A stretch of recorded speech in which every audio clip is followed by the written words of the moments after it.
This episode of Made in America is brought to you by America's Inventor League and Home Talk USA.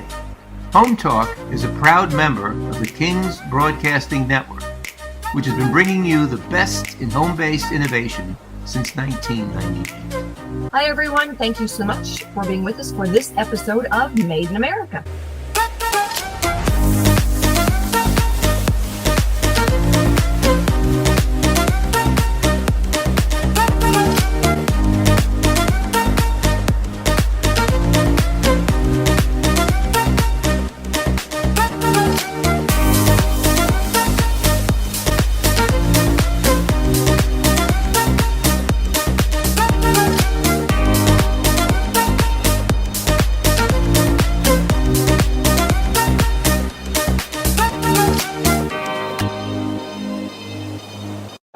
An episode of Made in America coming right up, and we love to tell the stories about people that are manufacturing or helping other inventors manufacture in America, because it's all about feet on the ground in America.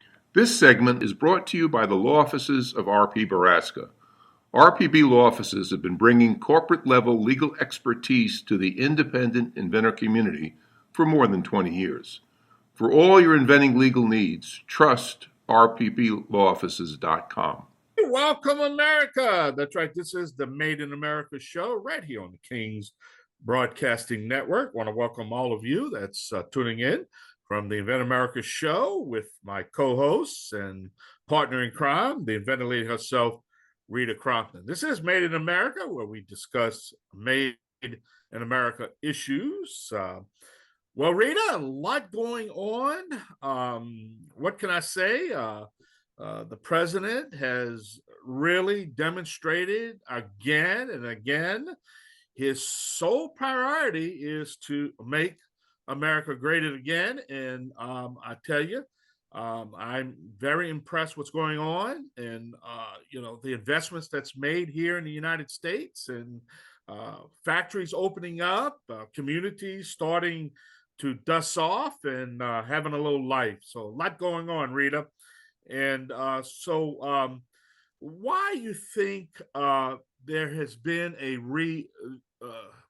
rejudification or reinvention of what the atmosphere, if we had to put a pulse on this right now, what do you think is it the people, the government, or the president? I mean, what do you think?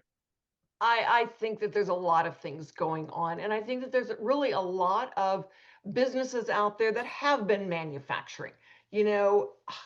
Heavens, I was part of the steel industry for 20 years. They were manufacturing here. All right, my husband was part of the paper industry. They were manufacturing here. And so it's taken its, the pendulum swings back and forth, as you see, now, there was less steel for a while. Things started coming back. We used to make cars here, and then they went overseas. And I think a lot of it was consumer based. The consumer wanted the cheapest price. Companies wanted the cheapest price. And then they started realizing, it took a few years, decades, realizing that cheaper is not better. We said in the last hour, it's like, they used to manufacture to last for decades. And then they went to the idea of, manufacturing for obsolescence. And now we're kind of getting back to that, manufacturing it for, so that it will last for decades. And, how many women would buy clothes made in China until they realized that, oh yeah, they were 2 sizes too small, or they would shrink the first time you washed them. It's like, I'd rather pay $20 more and have it last me for, a few years. So I think we've learned some lessons.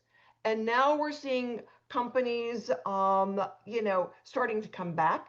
And so when we look at, sewing solutions for you, my guest today, when we're talking about these family stories about manufacturing in America, it's not that they haven't been there.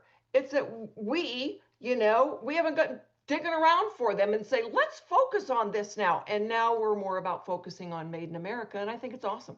Well, I was trying to really find out what these corporate CEOs were really thinking about, what was going to happen, because we had this conversation. Now, let's face it, me and you, Rita, we've been doing this a long time. We're entering our 29th year on the air here.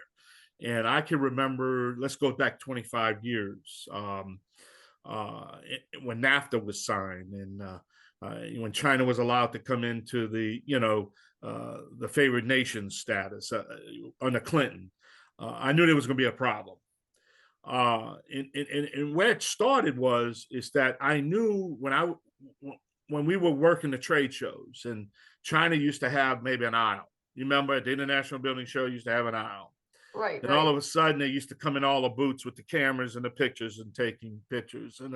And I was the first one that started the revolt here and say, "What are you doing?" Now, I lost a lot of sponsors. I lost a lot of, I became the black child of the industry because I was pointing out to them that why are y'all going to give China your technology? You think they're not going to copy it? And then all of a sudden, what happened? It went from 1 row to 2 rows to 3 rows. And you remember we had that discussion last year at the International Building Show. They owned half the building. China was half the building. It was all internet. It was all them. Yeah. And now it just got to the point where we just lost our way, and I just cannot understand. And a lot of the CEOs are not even there anymore. They got fired. I mean, they just made horrible decisions. But what you think was going to happen? But now you have an administration that's in here that's telling, come back home. And if you don't come back home, then we're going to make through tariffs, we're going to make your product so expensive that you're not going to worry about coming home because you're going to I'm going to force you to start manufacturing here in the United States. So sometimes that's what it takes, Rita, just get hit on the head and say, you know what, if I want to come back in the United States, I better come back and manufacture here, or I'm going to have what he said this morning. I was watching 157% tariff on China if Xi don't come to the table in 2 weeks. You heard that? He just 157%. Go, man, go. Go, man, go. When we're looking at the big picture, yes, I see the pendulum swinging, and thanks to somebody who really understands business as opposed to politics. Yeah. And I think that's the advantage that we have with President Trump, is that he understands business. He's not been a politician all of his life, and that makes a huge difference. And we did better when our politicians had been business people and had to run a business and balance a stinking budget, for goodness sakes. Yeah. If you can't balance the budget, you go out of business, you lose your house. And when the government can't balance the budget, they should be thrown out of office. Well, one common denominating question I always ask all our guests sometimes that manufacture, and we've had many U.S. manufacturers on this show, right? And the most common question I ask them now, how is your community thriving? What is happening to your infrastructure? What are you experiencing?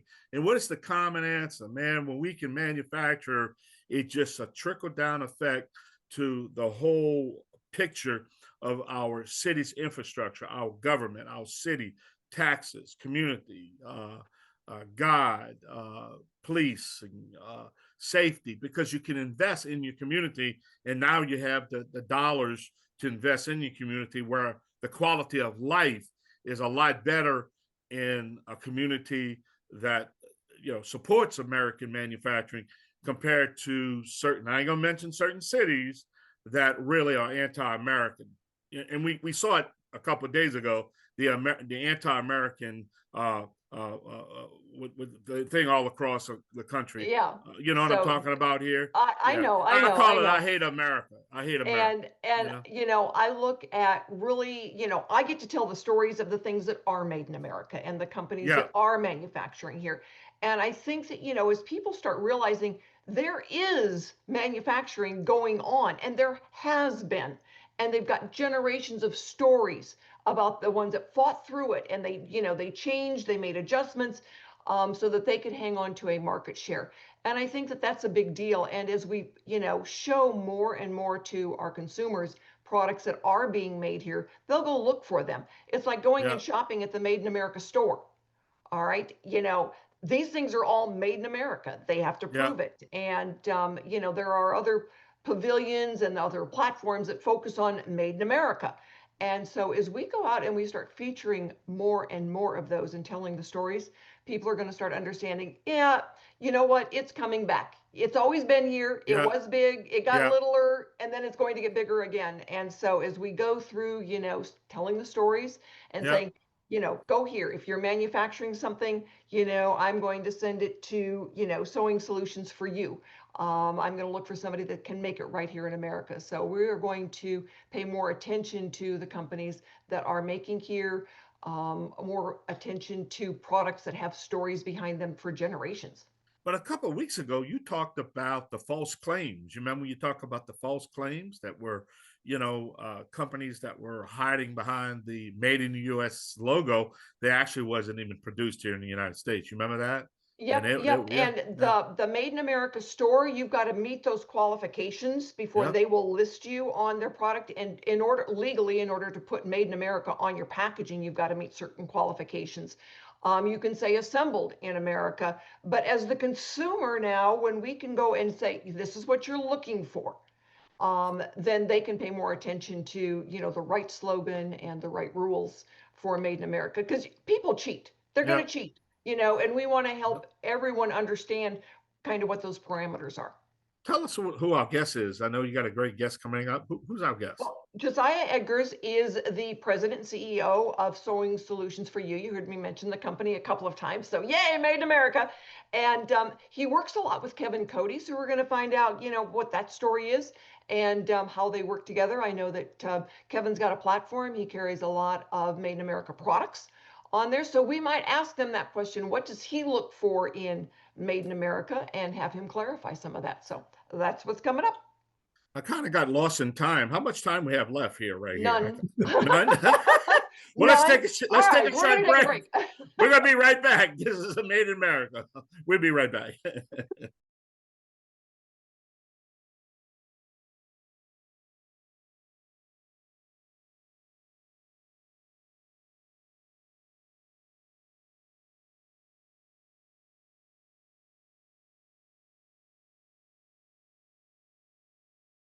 This is the Made in America show, along with the Cajun contractor Michael King. Don't forget to listen to Home Talk USA, Invent America, Made America, right here each week, every week on the King's Broadcasting Network at hometalkusa.com.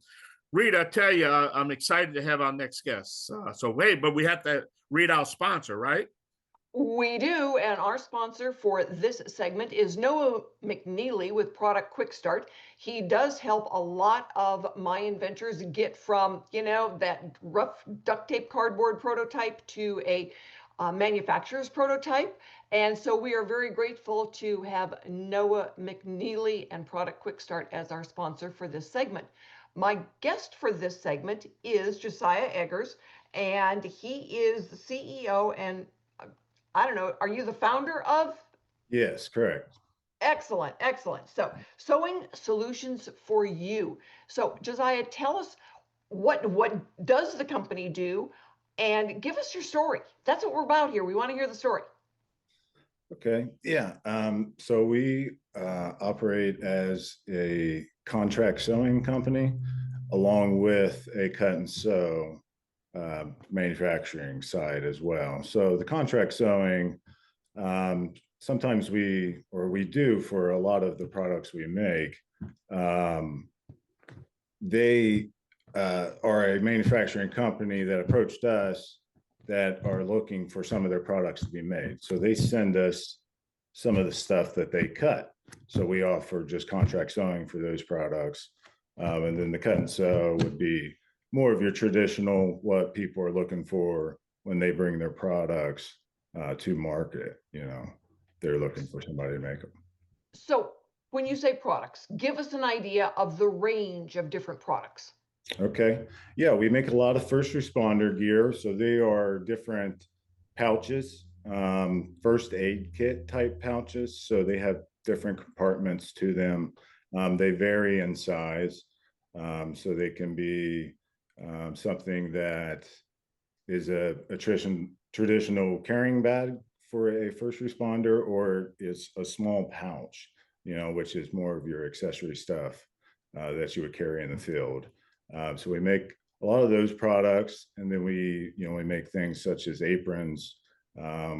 We started making tote bags recently out of a canvas material. So That is a list of some items that we've done.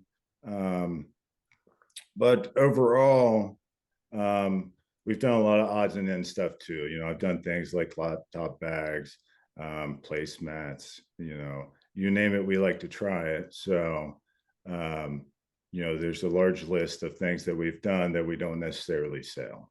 You know. Okay, all right. So how have you how over the years, how have you seen things change? Mhm.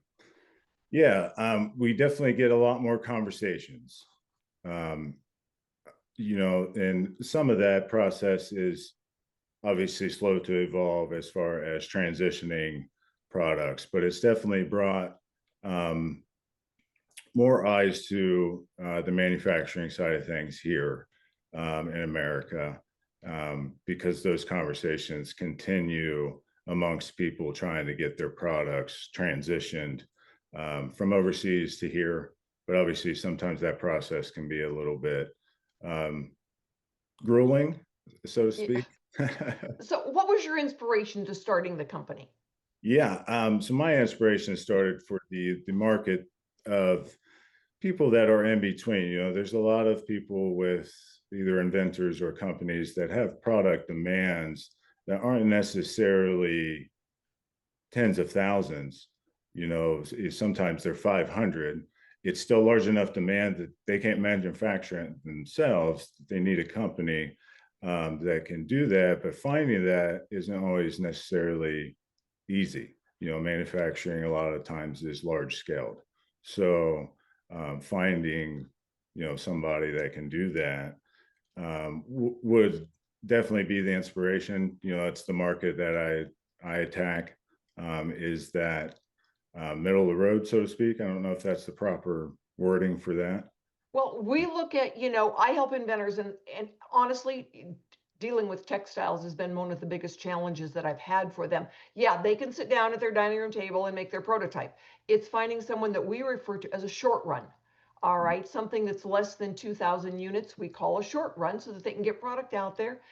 They can start selling it, prove themselves in the marketplace. So then they can go after a licensing deal or the bigger run if they need to. But that short run is really critical to the stages of inventing and being able to get products out there. So I get to send them all to you now. Well, we'd be certainly appreciative. So when we look at, textiles, I've come into contact with one gentleman that wants to make something out of a material, a textile that's got copper in it. Mm. So things have changed. I mean, 20 years ago, it's like, all right, that's something that you put in your plumbing situation, not necessarily something you put in your material. But we've learned that copper, all right, will fight germs. Who knew that before the pandemic? The technology was out there, but I don't know anybody that was really paying attention to it. So things change. And then, so when you find yourself changing kind of with technology, I would Mm. imagine that over the last few years, that's been, that's had some impact on what you're doing. Yeah, absolutely. You know, change is inevitable, so you have to be willing to adapt, and sometimes it takes just more searching on my end when it comes to some of the new items, um, especially in fabrics or textiles. You know, there's a lot of options out there, so just sourcing those sometimes is just extra effort on my end, so to Yeah. speak. So how did you get connected with Kevin? Yeah, Kevin and I met through LinkedIn. Um, that would be definitely where our conversations began. And so then, all right, so you met each other there. What do you do for each other? How are you connected? Well, if I can break in here for a quick second, I think I could probably clarify that real quick. We have a couple different product categories at FLI Products that we sell today, and one of them is storage. And that's a category of product for us. So we have a couple different manufacturers, US manufacturers that we have in the storage category. And one of them, believe it or not, is a manufacturer called Rogers Manufacturing that makes milk crates. So I was looking for a solution because we had a presentation coming up with a major retailer, Walmart, and I was looking for a solution to be able to use the milk crate in a unique way. And we've had a long-standing relationship with Rogers Manufacturing, and they make two other products for us today, the Cordsafe and the Blade Guard, but they also make milk crates. And we said, how come you're not selling these milk crates at retail? Why are you only selling them to the milk industry? And they said, because that's the way we've always done it since 1896. That's some longevity. Yeah. Yeah. There's a great opportunity out here for additional product uses if we can figure out how to modify or adapt the product for those uses. And so one of them was delivering goods, right? When you go to Walmart, if you're a Walmart Plus customer, for instance, you would potentially order your product, order the things that you want to get ahead of time, go and pick it up at Walmart and bring it home. Well, the storage process and the ability to actually transport it safely could be a potential for a lot of people. All right, we're going to be right back with that. Yep. But right now we've got to run and pay some bills. So we will come right back with our guests, Kevin Cody and Josiah Eggers. Stick with us, everybody.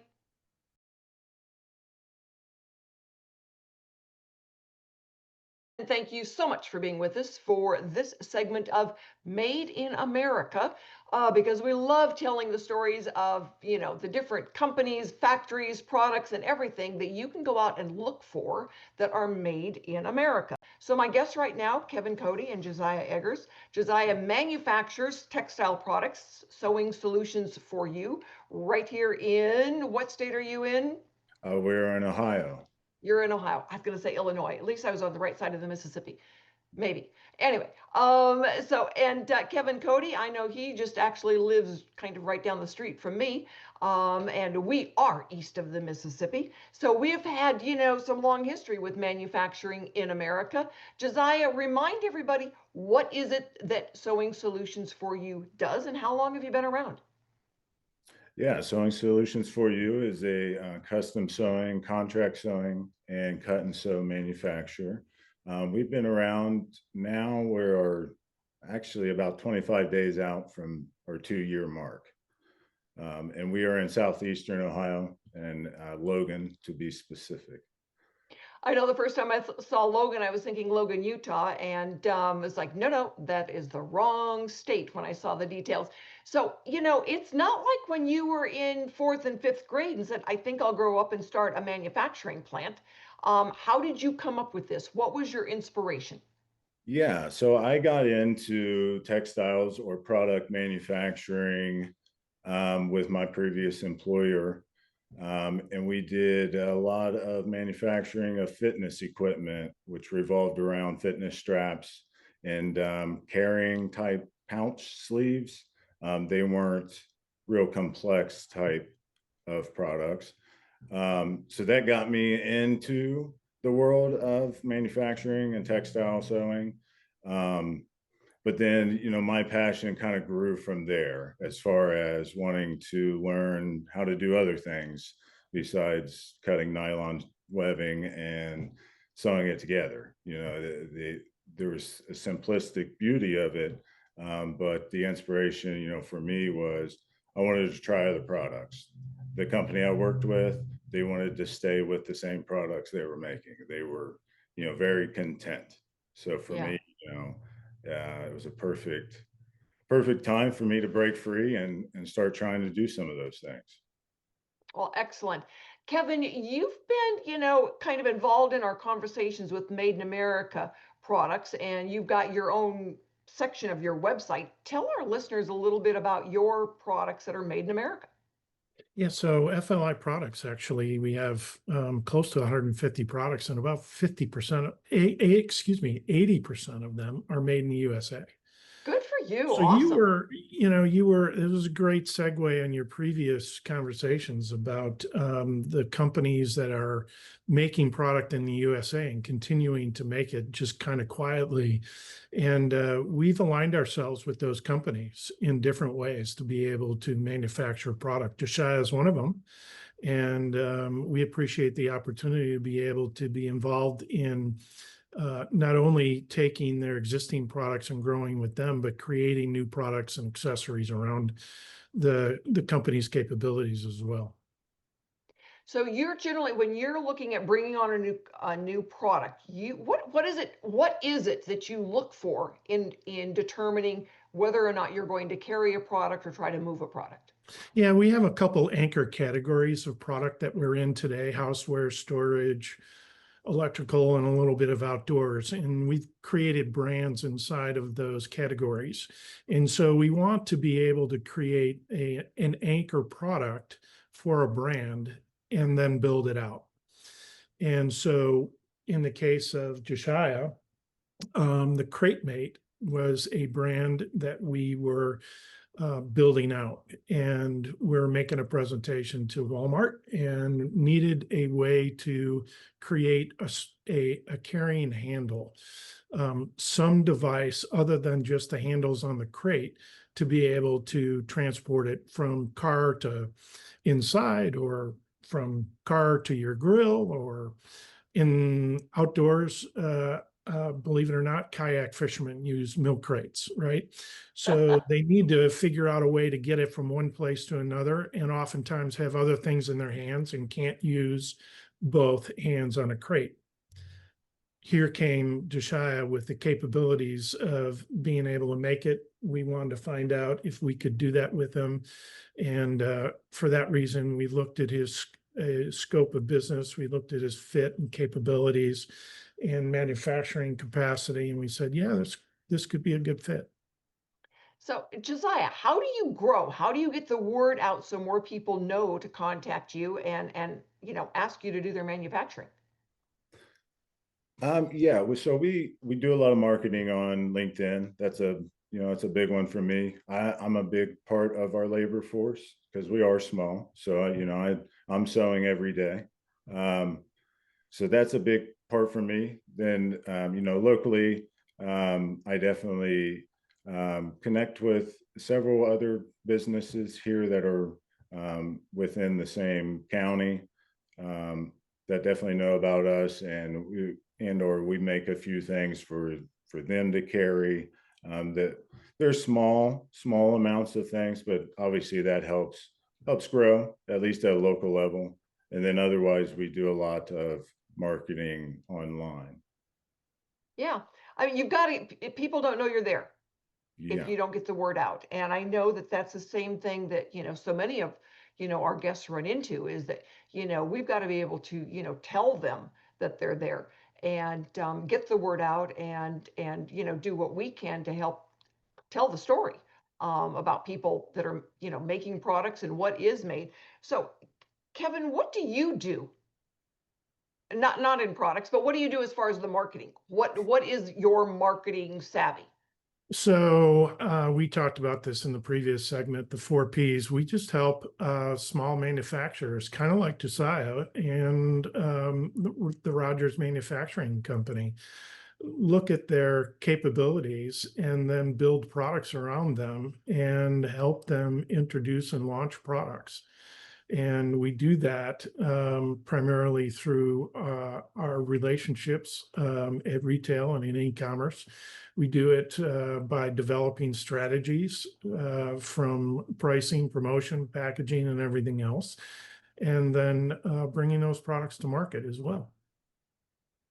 So I know, things have certainly changed over the last 30 years as far as, what we grew up with, and then what we saw as marketing, just went from, I mean, honestly, Kevin, when we were growing up, there was no such thing as e-commerce, No, you know, no, absolutely not. and, so then you go from the idea, it's like, what is this Amazon thing?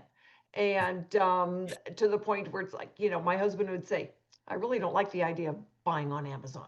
I think it's terrible. We should go to the local retailers. And it's like, okay, we live in Eastern Tennessee now. The closest store is 30 minutes away. So if you want to go and hunt, by all means, go and hunt, because I kind of like Amazon now. And so, but we've learned to look at different things. How does someone, and I promise I won't tell anybody the secrets you're going to share with me. How do you look through stuff on an e-commerce site and not get junk? That's a really good question. Obviously, Don't mean to put you on the spot there, but well, you have to do your homework, and the ability of a company like Scheels, for instance, to be on Google, for instance, and have 4 or 5 stars on Google is, your first credible source of research. And then looking at the reviews and looking at a specific product that they make that might be important to you, and looking at the reviews and their capabilities and seeing how that works. And then obviously going on to look at your keywords. What do you type? What do you imagine? How do you think about a particular product in a way that makes you be able to keyword it on your laptop or your phone, and knowing the different mediums of how people are going to shop for your product is really important. And so looking at those things and knowing exactly how you can communicate your message and the things that you have to do to get it there is really important. well, I agree. That's after, we bought the house and we were buying things, and I learned, you look at those reviews, and you 5 reviews doesn't count. I want 500 reviews. And then I want to go and read all the ones that put down 1 star. Yep. Yep. And You I've want to become know, much you more. want to look at those 1 stars too, because some of That's them are right. fake. Well, some of the 1 stars are, but you want to, you at least want a reasonable feedback on, anybody can do 5 stars and say how wonderful it is, but those aren't real either. So, I want a better idea of, how something is going to work. And they've started adding this return frequently. Well, then Yeah. I don't want it. Right. Right. Yeah. So, and if I can't just walk down and hand it off and return it, it's like, cannot be returned, without paying freight. Well, 3 months on a Yep. boat back to China is not exactly, it's cheaper to go buy a new one than it is to do that. So, Right. we are going to be right back, everybody, with another segment of Made in America. And it's so much fun to tell the stories about making in America and buying American made products. So stick with us, everybody. We will be right back. We are going to go and pay some bills. If you're an inventor, or you know an inventor out there who would just like to be able to have a conversation with other inventors, join the Inventors Roundtable. It's free. The meetings are virtual, so you can be anywhere in America and talk to another inventor. And for a lot of folks out there, understanding the process, being able to ask questions, getting good service provider information is critical to the inventing process. So, got questions? Want to join? It's free. inventorsroundtable.org. Thank you so much for being with us for this segment of Made in America. And you know what, America? I am so proud of you for going out and looking for those tags that say Made in America. You will get a better product every single time. So my guests right now are Kevin Cody with FLI Products and Josiah Eggers with Sewing Solutions for You. Josiah is a manufacturer in Ohio, and he will take on short runs for inventors or people that have got a short order. And also, I would imagine, Josiah, you will do the thousands if you are asked, right? Yeah, correct. I mean, obviously, with some of those, that would definitely be the goal for us. Would to if it can grow, we'll grow with it, so to speak, or just acquire it if that's all it requires, also. But yeah, that's definitely where we would like to take products. So, where do you see your business, the manufacturing plant, growing too, having different plants in different states, or just, you add to yours as you're needed? What do you see in fantasy land, Josiah? Where are you? Yeah, I would like to grow where I am, so to speak, for at least for now. That's definitely the realm of thinking. So we would like to just grow here, and then continue to add more products with more companies as time goes on, and kind of see just where that takes us. So, well, we wish you the best, and we will do what we can to help get that word out about the company. Kevin, how about you? Where do you live in Fantasyland? My husband always teases me about that. He goes, "You're living in Fantasyland." It's like, I like it in Fantasyland. There are some times when you see good future projections out there. So, share with our listeners, where is your Fantasyland? Our goal is to make sure that we are capable of fulfilling our customers' needs every day on a timely basis, 100% of the time. And we take pride in being able to ship 100% of our orders in 24 hours, 100% complete. And I think that's what people recognize us for. And when we do that, we certainly build credibility in our reviews. We build credibility in our capabilities. And we have a direct-to-consumer side of the business, and then we have the retail and e-commerce side of the business. And that direct-to-consumer side of the business is becoming more and more visible to a lot of people.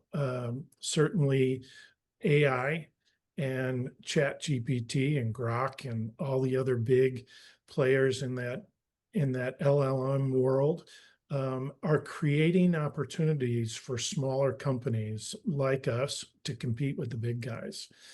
And being able to adapt to that technology and create opportunities through it to drive people to your website. A guy like Josiah can now compete with some major companies. And so can we, through the accessibility and the fit that we have with Josiah, as well as with our other manufacturers, injection mold manufacturers and sewing companies, and a variety of others. Well, I think it's really interesting that technology in that e-commerce, that AI world is changing so fast. And, you can either change with it, or it will swallow you and eat you whole. And you disappear, basically. So when we're looking at then, the different things as they're changing, it's interesting when you say, okay, I can do this. I can learn a new trick. They always say, old dogs can't learn new tricks. Well, I'm going to bark the difference on that, because yes, I can learn new tricks. Yeah. And we have to. And it's really it's amazing when you say, "Oh my God, I learned how to do this." It's great, and we can. And as the technology changes and the e-commerce changes and the technology changes, we can change along with it. Yeah, if you don't learn every day, you just become stagnant, and eventually you will be replaced. And so this is giving opportunity to those people who are willing to adapt and willing to learn and willing to continue to pursue their dream, an opportunity to do that. Absolutely. I always say it's like change is coming. Yep. It's going to happen. And, the next storm is on the horizon, the next sunrise is on the horizon, and you can go with it and change along with it and learn new things, and embrace it, or you get left in the dust. Mm-hmm. Mm-hmm. Yep. The AI part of this is becoming really, really critical across several disciplines in the business, product development being one of them, and the ability to understand who your customers are and reach them in unique ways is another part of it as well. Absolutely. And Josiah, you're a perfect example of this. When you were talking about the company you worked for, you said they didn't want to try the new things, and I did. So I left and I did it myself. Me do my own self, as my grandsons would tell me. Yeah, exactly. Change is good. It's a challenge, but I find it rewarding all the same. So for me, I accept it, Well, we are so glad that you accepted it. And everyone, thank you so much for being with us today for this episode of Made in America. And we will be back next week with more about the policies of manufacturing in this wonderful country. So join us again next week.